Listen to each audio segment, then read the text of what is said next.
नेता चुनाव जीतते हैं तो एसी कमरों में बैठते हैं, लेकिन बाड़मेर का ये विधायक किसानों के साथ तपती रेत और जमीन पर रात गुजार रहा है। श्री विधायक रविंद्र सिंह भाटी ने बाड़मेर के गिरल गांव में 26 दिन से धरने पर बैठे किसानों के बीच रात बिताई और सरकार व ठेकेदारों को सीधा अल्टीमेटम दे दिया। जब तक मांगे पूरी नहीं होगी, मैं यहीं बैठा रहूंगा। लेकिन मामला सिर्फ किसानों की जमीन और रोजगार का नहीं है। सुबह होते ही भाटी ने एक नाबालिग बच्ची के लापता होने पर गिरल थाने का घेराव कर पुलिस को की भी नींद उड़ा दी। आखिर भाटी इस तरह आर पार की लड़ाई के मूड में क्यों है?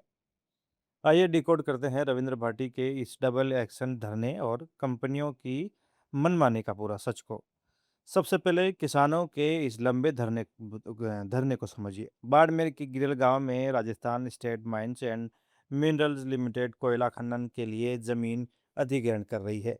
किसानों और स्थानीय युवाओं का आरोप है कि कंपनी ने रोजगार देने का वादा किया था, लेकिन अब उन्हें नौकरियों से निकाला जा रहा है। इसी के विरोध में ग्रामीण 9 अप्रैल से धरने पर है। मंगलवार शाम विधायक रविंद्र सिंह भाटी वहां पहुंचे और सिर्फ भाषण देकर वापस नहीं लौटे, बल्कि पूरी रात किसानों के बीच चारपाई पर ही गुजारी। भाटी ने दो टूक कह दिया कि जब तक स्थानीय युवाओं को उनका हक नहीं मिलेगा, वो इस धरने से उठने वाले नहीं है। भाटी का सबसे ज्यादा गुस्सा ठेकेदारों और आरएसएमएमएल प्रबंधन की मनमानी पर था। कंपनी प्रबंधन नियमों की दुहाई दे रहा था, जिस पर भाटी ने भड़कते हुए कहा, नियम तो ये कहते हैं कि माइनिंग के चारों तरफ तारबंदी होनी चाहिए ताकि पशु इंसान न गिरे, लेकिन यहाँ खुलेआम खेतों में डंपिंग कर किसानों की जमीनें बर्बाद की जा रही है। भाटी ने खुलेआम चेतावनी दी है कि अगर वो टेबल पर बात करने आए तो ठेकेदारों की धूजनी छूट जाएगी और जरूरत पड़ी तो वो किसानों के लिए अपना खून तक बहाने को तैयार है। गिरल गांव का ये धरना सिर्फ जमीन पर सीमित नहीं रहा। बुधवार सुबह होते ही पार्टी सीधा गिरल थाने पहुंच गए और थाने का घेराव कर धरने पर बैठ गए। वजह, 4 महीने से एक नाबालिग बच्ची लापता है और पुलिस के हाथ अब तक खाली है।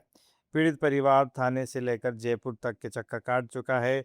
भाटी ने पुलिस प्रशासन को सीधे तौर पर कटघरे में खड़ा करते हुए कहा कि जब तक पुलिस ठोस कार्रवाई नहीं करती, बच्ची को नहीं ढूंढ लेती, वो थाने के आगे से भी नहीं उठेंगे।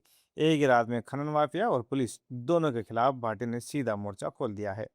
एक तरफ रोजगार और जमीन छीनते किसान और दूसरी तरफ 4 महीने से लापता बच्ची। रविंद्र सिंह भाटी का इस तरह जमीन पर उतरना ये बताता है कि सिस्टम की नाकामी किस हद तक बढ़ चुकी है। क्या भाटी के इस अल्टीमेटम के बाद प्रशासन और खनन कंपनियां झुकेगी?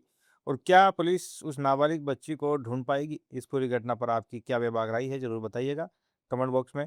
सिस्टम के हर कड़वे सच व सबसे तेज विश्लेषण देखने के लिए सब्सक्राइब करें रॉयल पत्रिका। जय हिंद।